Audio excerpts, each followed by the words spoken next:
Now we're going to go over comparison tests, which are going to give us ways to conclude about the convergence of a series if we can compare it with another series for which we can decide convergence easily, for instance, a p-series or a geometric series.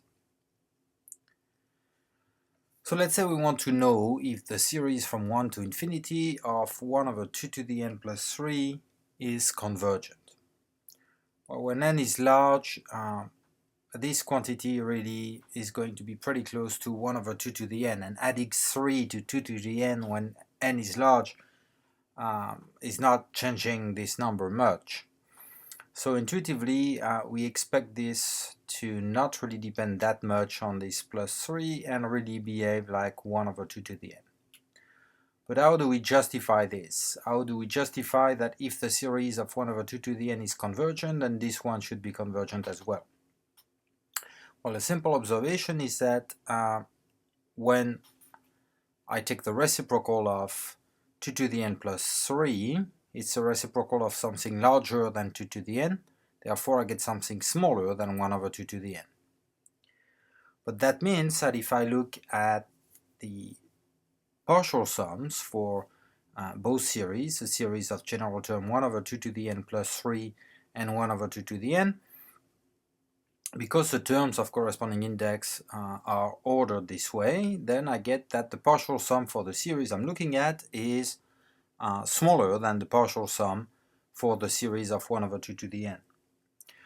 On the other hand, I'm looking at series with positive terms, and therefore the partial sum for my series that I'm going to denote Sn, so for the series 1 over 2 to the n plus 3, is an increasing sequence, because, well, I'm adding more and more positive terms, so it's increasing, and it is bounded above by the sum of the series of 1 over 2 to the n, which in this case is the first term 1/2 divided by 1 minus common ratio 1/2, because the series of 1 over 2 to the n is a geometric series of common ratio 1/2. So in this case, my sequence of partial sums is increasing and bounded above by 1, therefore it has to be convergent. And convergent bounded above by 1. So in this way I justified convergence by comparing my series with a series of general term 1 over 2 to the n, for which it was easier to decide whether it's convergent or not. In this case it was a geometric series, so it was easy to decide. Let's look at another example. Looking at the series starting at 2 going to infinity of 1 over square root of n minus 1. And we want to know if it's convergent. Well, again, we expect that subtracting 1 when n is large is not going to make much of a difference, and therefore we expect that it should behave like 1 over square root of n, or the series of 1 over square root of n. Again, we need to formalize that. Because square root of n minus 1 is less than square root of n, when we take the reciprocals, we reverse the order, and we obtain something larger than 1 over square root of n. Moreover,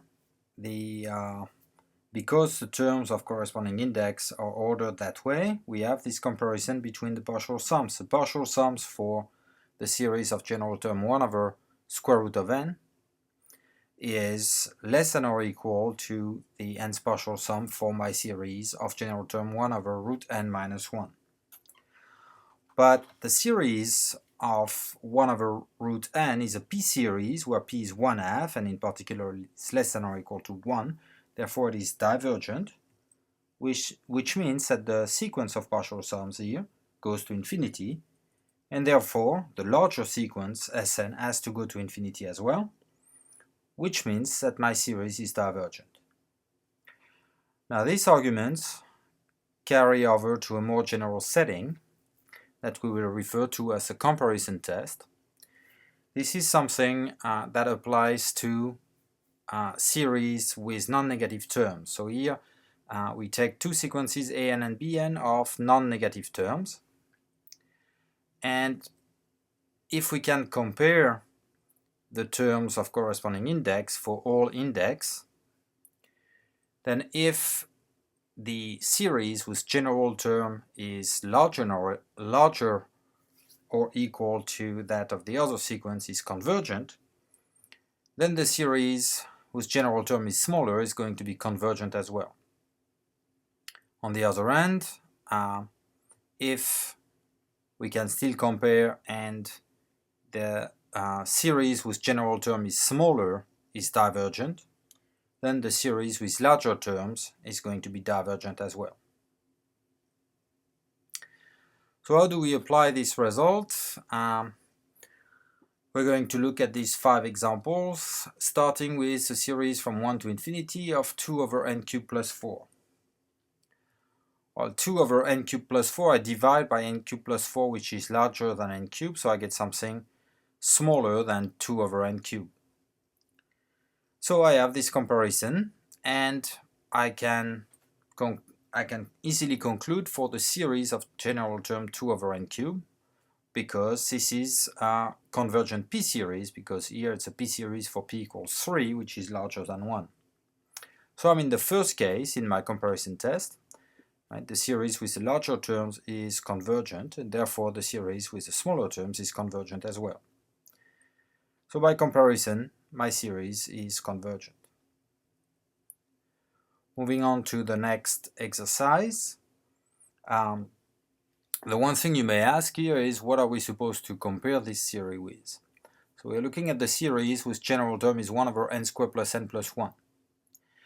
As a rule of thumb, you should compare with a series, a simple series. First, you want to compare with something for which you can decide the convergence or divergence easily, so a p-series or a geometric series, something of that sort. If you're going to compare with a p-series, for the exponent of n at the bottom, you want to pick the largest exponent, or the quotient of the largest exponents, right? If I had n over n squared plus n plus 1, I would compare with n over n squared. In this case, I would compare with 1 over n squared. Well, specifically, because n squared plus n plus 1 is larger than n squared, then we have the reverse order for the reciprocals, and the general term of my series, 1 over n squared plus n plus 1, is bounded above by 1 over n squared, so I am again in the first case of the comparison test. And moreover, the series of general term 1 over n squared is a convergent p-series, right, specifically for p equal 2, which is larger than 1. So by comparison, the series with smaller general term is also convergent. In the third case, we're looking at the series starting at 2, in order to not have a problem of definition at 1, of the general term 1 over n minus root of n.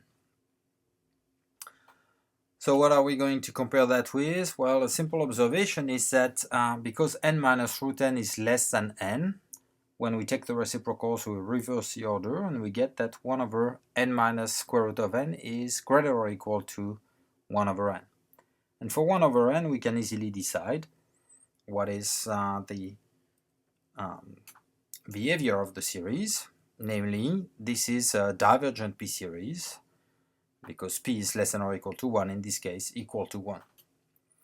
So we are in the second case of the comparison test, where I have the series with a smaller general term that is divergent, and by comparison I can conclude that the series with a larger general term is also divergent.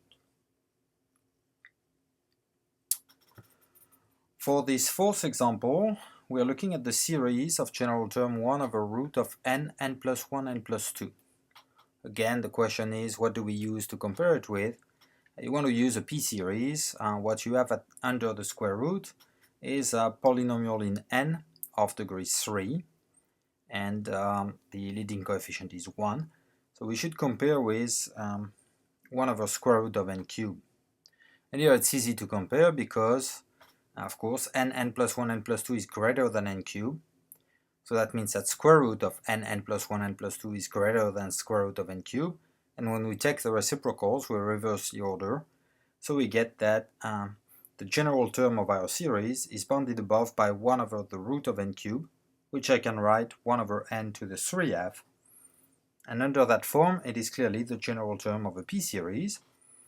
namely a p-series where p is 3/2, which is greater than 1, so it is a convergent p-series. And so I'm in the situation where the series with larger general term is convergent, and therefore the series with a smaller general term is also convergent as well by comparison. In this fifth exercise, we want to decide about the convergence of the series from 1 to infinity of 5 over 3 to the n plus 2. So again, there is a question of what we should be comparing that with, and here the 3 to the n at the bottom is what determines the behavior when n is large, and therefore we should compare that with 5 over 3 to the n, which is a geometric series. So again, something where it will be easy to decide about the convergence of the series. So the comparison here, the order is easy to see because 3 to the n plus 2 is larger than 3 to the n. So when I divide by 3 to the n plus 2, I get something smaller than when I divide by 3 to the n. And therefore, I am in the first case because the series of general term 5 over 3 to the n is really 5 times 1/3 to the n, so it's a geometric series of common ratio 1/3, and therefore it's convergent. So the series with larger terms is convergent, and therefore by comparison the series with smaller terms is convergent. You've seen that in general when you're using the comparison test, very often, of course it doesn't need to be always the case, but very often you try to compare with either a p-series or a geometric series, because these are series where convergence can be decided very easily. Now what about this one?